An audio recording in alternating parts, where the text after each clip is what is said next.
வணக்கம். இன்றைக்கி நம்ம பார்க்க போகிற சமையல் என்னென்னு பார்த்திங்கன்னா, ஒரு 3 விதமான குழம்பு ரெசிபி தான் பார்க்க போகிறோம்.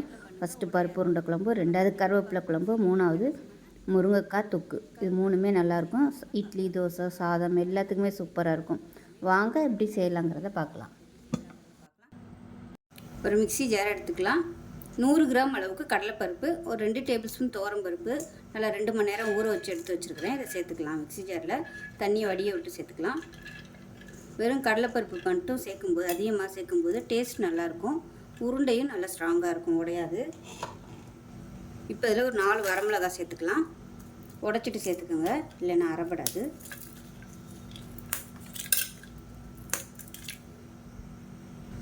ஒரு டீஸ்பூன் போல் சோம்பு சேர்த்துக்கலாம். இப்போ இதை நல்லா குறைன்னு அரைச்சிக்கலாம். இப்போ பாருங்கள், நல்லா அரைச்சாச்சு. ஒரு பவுலில் மாற்றிக்கலாம். முடிஞ்ச அளவுக்கு நல்லா கெட்டியாகவே அரைச்சிக்கோங்க.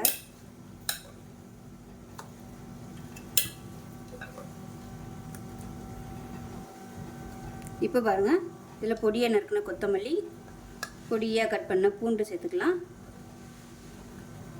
பொடியாக கட் பண்ண வெங்காயம் ஒரு கைப்பிடி அளவுக்கு. இப்போ இதில் பெருங்காயம் கொஞ்சம் சேர்த்துக்கலாம். உப்பு இதில் போடல, கொஞ்சமாக உப்பு சேர்த்துக்கலாம். இது எல்லாத்தையும் நல்லா பிசைஞ்சு சின்ன சின்ன உருண்டையாக உருட்டி எடுத்துக்கலாம். ஒருவேளை தண்ணி விட்ட மாதிரி ஆகி போச்சுன்னா கொஞ்சமாக அரிசி மாவு கலந்துக்கோங்க, நல்லா கெட்டியாக வந்துடும். டேஸ்ட் பண்ணி பார்த்துட்டு உப்பு பத்தலைன்னா உப்பு சேர்த்துக்கலாம். இப்போவே நல்லா மிக்ஸ் பண்ணி விட்டுட்டு சின்ன சின்ன உருண்டையாக உருட்டி வச்சுக்கலாம். இந்த மாதிரி உருட்டி எடுத்துக்கலாம். தேவையான அளவுக்கு எண்ணெய் சேர்த்துக்கலாம். கடலை எண்ணெய் சேருங்க, நல்லாயிருக்கும் டேஸ்ட்டு. எண்ணெய் நல்லா சூடாயிடுச்சு. ஒரு டீஸ்பூன் போல் கடுகு, ஒரு டீஸ்பூன் போல் உளுந்து, கொஞ்சமாக சோம்பு சேர்த்துக்கலாம். ஒரு 4-5 வெந்தயம், 3 வரமிளகா, கருவேப்பிலையில் சேர்த்துக்கலாம். இப்போ இதில் பொடியாக கட் பண்ண பூண்டு சேர்த்துக்கலாம். அது கூடவே பொடியாக கட் பண்ண வெங்காயம் சேர்த்துக்கலாம்.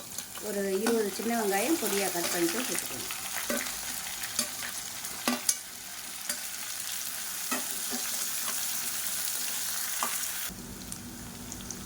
இப்போ வெங்காயம் நல்லா வதங்கிருச்சு. குழம்புத்தூள், மிளகாத்தூள், மஞ்சத்தூள் சேர்த்துக்கலாம். எவ்வளோ வேணுமோ நீங்கள் குழம்பு தகுந்தாப்பில் குழம்பு மசாலாத்தூள் சேர்த்துக்கோங்க. அதை லேசாக எண்ணெயில் வதக்கி விட்டுக்கோங்க.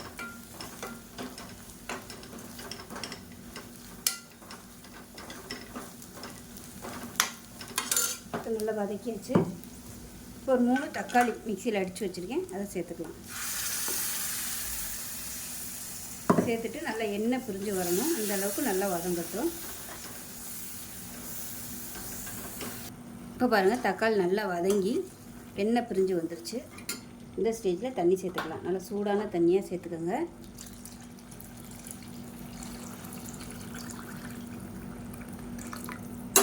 இப்போ இது நல்லா கொதிக்கட்டும். எப்போயுமே பருப்பு குழம்பு தண்ணியாகவே வச்சுக்கோங்க. உருண்டையெல்லாம் போட்டதுக்கப்புறம் கெட்டியாகி வரும். உருண்டை எல்லாமே இழுத்துரும். அதனால் எப்போயுமே கொஞ்சம் தண்ணியாக வச்சுக்கிறது நல்லது. இது நல்லா கொதிக்கட்டும். இப்போ இந்த குழம்புக்கு தேவையான புளித்தண்ணி சேர்த்துக்கலாம். புளிப்பு உங்களுக்கு எப்படி தேவையோ அதுக்கு தகுந்த மாதிரி சேர்த்துக்கோங்க. ஒரு சிலருக்கு மைல்டாக இருந்தால் பிடிக்கும், இல்லைன்னா கொஞ்சம் புளிப்பு சுவை அதிகமாக இருந்தால் பிடிக்கும். அதை பார்த்துட்டு நீங்கள் சேர்த்துக்கோங்க. இப்போ இந்த குழம்புக்கு தேவையான உப்பு சேர்த்துக்கலாம். இப்போ பாருங்கள், குழம்பு நல்லா கொதித்து எண்ணெயெல்லாம் பிரிய ஆரம்பிச்சிருச்சு. இந்த ஸ்டேஜில் நல்லா கெட்டியான தேங்காய் பால் சேர்த்துக்கலாம். தேங்காய் பால் சேர்த்து நல்லா கலந்து விட்டுட்டு நல்லா ஒரு கொதி வரட்டும். இப்போ இந்த ஸ்டேஜில் நம்ம உருட்டி வச்சுருக்கிற உருண்டை எல்லாத்தையும் சேர்த்துக்கலாம். இப்போ நல்லா கொதிக்க ஆரம்பிக்குது. உருண்டை எல்லாத்தையும் சேர்த்துக்கலாம்.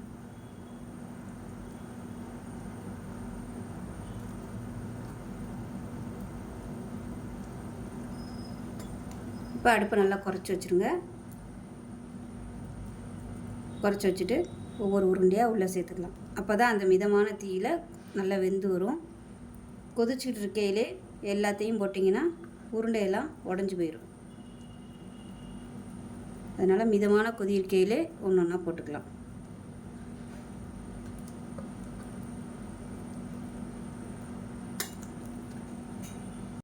இப்போ உருண்டை குழம்பு எப்படி இருக்குன்னு பார்க்கலாம்.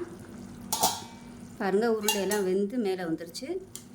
மிதமான சூட்டிலே சூப்பராக ரெடி ஆயிடுச்சு. உங்களுக்கு இந்த மாதிரி செய்கிறது பயமாக இருந்துச்சுன்னா நீங்கள் ஆவியில் வேக வச்சு பண்ணிக்கலாம். இப்போ மேலாப்பில் கொத்தமல்லியில் சேர்த்துட்டு அமர்த்திடலாம். சூப்பரான உருண்டை குழம்பு ரெடி ஆயிடுச்சு. இட்லி, தோசை, சாதம் எல்லாத்தையுமே சூப்பராக இருக்கும். செஞ்சு பாருங்கள். செஞ்சு பார்த்துட்டு எப்படி இருந்துச்சுங்களா சொல்லுங்கள். வீடியோ பிடிச்சின்னா லைக் பண்ணுங்கள், கமெண்ட் பண்ணுங்கள், சேனலை சப்ஸ்கிரைப் பண்ணுங்கள், பக்கத்தில் பெல் பட்டனையும் ப்ரெஸ் பண்ணுங்கள். நன்றி. இப்போ ஒரு பேன் எடுத்துக்கலாம். தேவையான அளவுக்கு எண்ணெய் சேர்த்துக்கலாம். எண்ணெய் நல்லா சூடாயிடுச்சு. ஒரு டீஸ்பூன் போல் கடுகு, ஒரு டீஸ்பூன் சீரகம், 2 வரமிளகா, ஒரு கொத்து கருவேப்பிலை வச்சுக்கலாம். இப்போ இதில் ஒரு 3 பச்சை மிளகாய் சேர்த்துக்கலாம். பெரிய வெங்காயம் ஒரு கைப்பிடி அளவுக்கு சேர்த்துக்கலாம். மீடியம் சைஸாக ஒன்று கட் பண்ணிட்டு சேர்த்துக்கலாம். வெங்காயம் வதங்கிறதுக்கு உப்பு சேர்த்துக்கலாம். இப்போ இதில் ஒரு டீஸ்பூன் போல் இஞ்சி பூண்டு பேஸ்ட் சேர்த்து வதக்கி விட்டுக்கலாம். இப்போ பாருங்கள், எல்லாமே நல்லா வதங்கிடுச்சு. இப்போ பொடியெல்லாம் சேர்த்துக்கலாம். 1 டேபிள் ஸ்பூன் மிளகாத்தூள், 1/4 டேபிள் ஸ்பூன் காஷ்மீரி மிளகாத்தூள் கலருக்காக, 1/2 டேபிள் ஸ்பூன் தனியாத்தூள், 1/4 table spoon garam masala, 1/4 table spoon மஞ்சள்தூள். இது எல்லாத்தையும் நல்லா எண்ணெயில் வதக்கி விட்டுக்கலாம். வதக்கி விட்டுட்டு மீடியம் சைஸாக ஒரு தக்காளி மிக்சியில் அடித்து வச்சுருக்கேன், அதை சேர்த்துக்கலாம். தக்காளி அடித்து சேர்த்திங்கன்னா உங்களுக்கு அந்த தொக்கு நல்லா ஸ்மூத்தாக இருக்கும். மீடியமான ஃப்ளேமில் வதக்கிட்டு நல்லா எண்ணெய் பிரிஞ்சு வரணும்.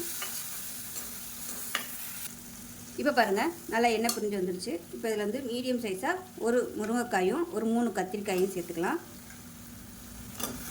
கட் பண்ணிவிட்டு சேர்த்துருக்கேன். இப்போ இதை நல்லா பரட்டி விட்டுக்கலாம். ஒரு 2 நிமிஷத்துக்கு பரட்டிக்கலாம். அப்போ தான் அந்த மசாலா, உப்பு எல்லாமே காய்கறிகள் இறங்கும். இப்போ காய்கறி நல்லா பரட்டியாச்சு. இப்போ கொஞ்சமாக தண்ணி சேர்த்துக்கலாம். நல்லா சூடு பண்ணிவிட்டு தண்ணி சேர்த்துக்கோங்க. அப்போ தான் காய்கறிகள் வந்து வேகும், இல்லைன்னா முருங்கைக்காலாம் வேகாது. நல்லா கலந்து விட்டுட்டு கொதிக்கட்டும். இதுக்கு இடையில் ஒரு தேங்காய் பேஸ்ட் ரெடி பண்ணிக்கலாம். ஒரு 5 டேபிள் ஸ்பூன் துருவின தேங்காய், 2 வரமிளகா, ஒரு டீஸ்பூன் போல் சோம்பு போட்டு வச்சுருக்கேன். இதை நல்லா தண்ணி ஊற்றி நல்லா கெட்டியாக அரைச்சிக்கலாம். இப்போ காய்கறி வந்துட்டு இருக்குது. இதில் 1/4 டீஸ்பூன் போல் ஜீரகத்தூள் சேர்த்துக்கலாம். முதல்ல சேர்க்க மறந்துட்டேன். நீங்கள் பொடியெல்லாம் சேர்த்து வதக்கையிலே ஜீரகத்தூளையும் சேர்த்துக்கோங்க. நல்லா கலந்து விட்டுட்டு மூடி வச்சிடலாம். முருங்கைக்காய் நல்லா வேகணும். இப்போ எப்படி இருக்குன்னு பார்க்கலாம். இப்போ பாருங்கள், நல்லா எண்ணெயெல்லாம் பிரிஞ்சு நல்லா சூப்பராக வந்துருச்சு. முருங்கைக்காய் வெந்திருக்கான்னு பார்த்துக்கோங்க. ஒரு 3/4 இப்போ தான் வெந்துருச்சுன்னா நம்ம அரைச்சி வச்சுக்க அந்த தேங்காய் பேஸ்ட்டை சேர்த்துக்கலாம். சேர்த்து கலந்து விட்டுக்கலாம். இப்போ மிக்ஸி அலசிட்டு தண்ணி சேர்த்துக்கலாம். இது எல்லாத்தையும் நல்லா கலந்து விட்டுக்கலாம். பாருங்கள், பார்க்கையிலே சூப்பராக வந்துருச்சு.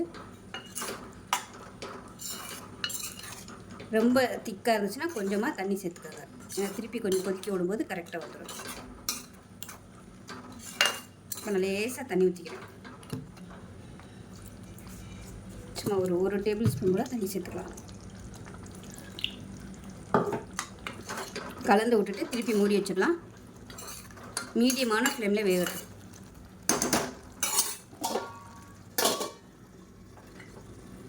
இப்போ எப்படி இருக்குன்னு பார்க்கலாம். பாருங்கள், சூப்பராக வந்துருச்சு. இப்போ இந்த ஸ்டேஜில் அமர்த்திடலாம். கரெக்டான அளவில் இருக்குது. அமர்த்திட்டு கொத்தமல்லியில் சேர்த்துக்கலாம்.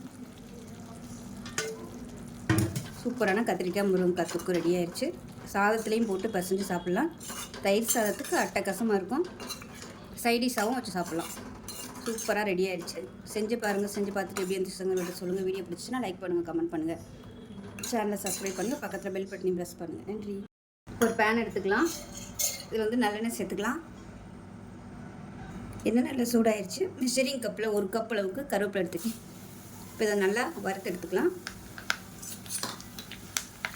இது ஏற்கனவே கழுவி காய வச்சது தான், அதனால் நான் அப்படியே சேர்த்துட்டேன். இல்லைன்னா கழுவிட்டு நல்லா ஈரம் போக தொடச்சி காய விட்டுட்டு எண்ணெயில் போட்டு நல்லா மொறுன்னு வறுத்து எடுத்துக்கணும். இப்போ பாருங்கள், நல்லா மொறுன்னு வந்துருச்சு. எடுத்துடலாம். எடுத்துட்டு நல்லா எண்ணெயை வடிகட்டி எடுத்துக்கலாம்.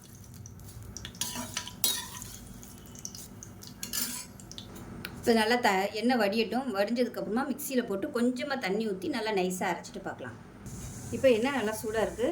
1 டீஸ்பூன் போல் கடுகு, 1 டீஸ்பூன் சோம்பு, 1 டீஸ்பூன் போல் உளுந்து, சின்னதாக 3 துண்டு வெங்காயம், ஒரு 3 வரமிளகாய் சேர்த்துக்கலாம்.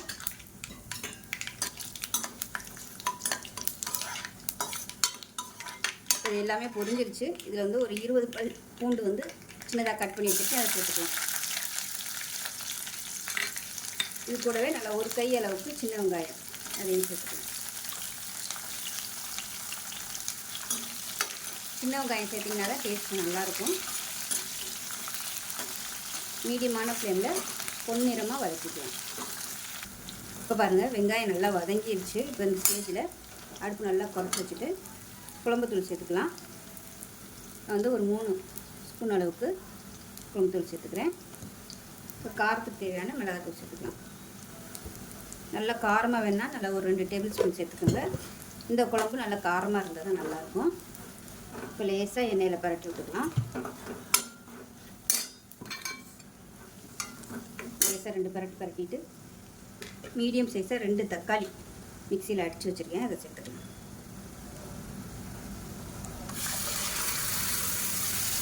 சேர்த்துட்டு நல்லா எண்ணெய் பிரிஞ்சு வர அளவுக்கு வதக்கிக்கலாம்.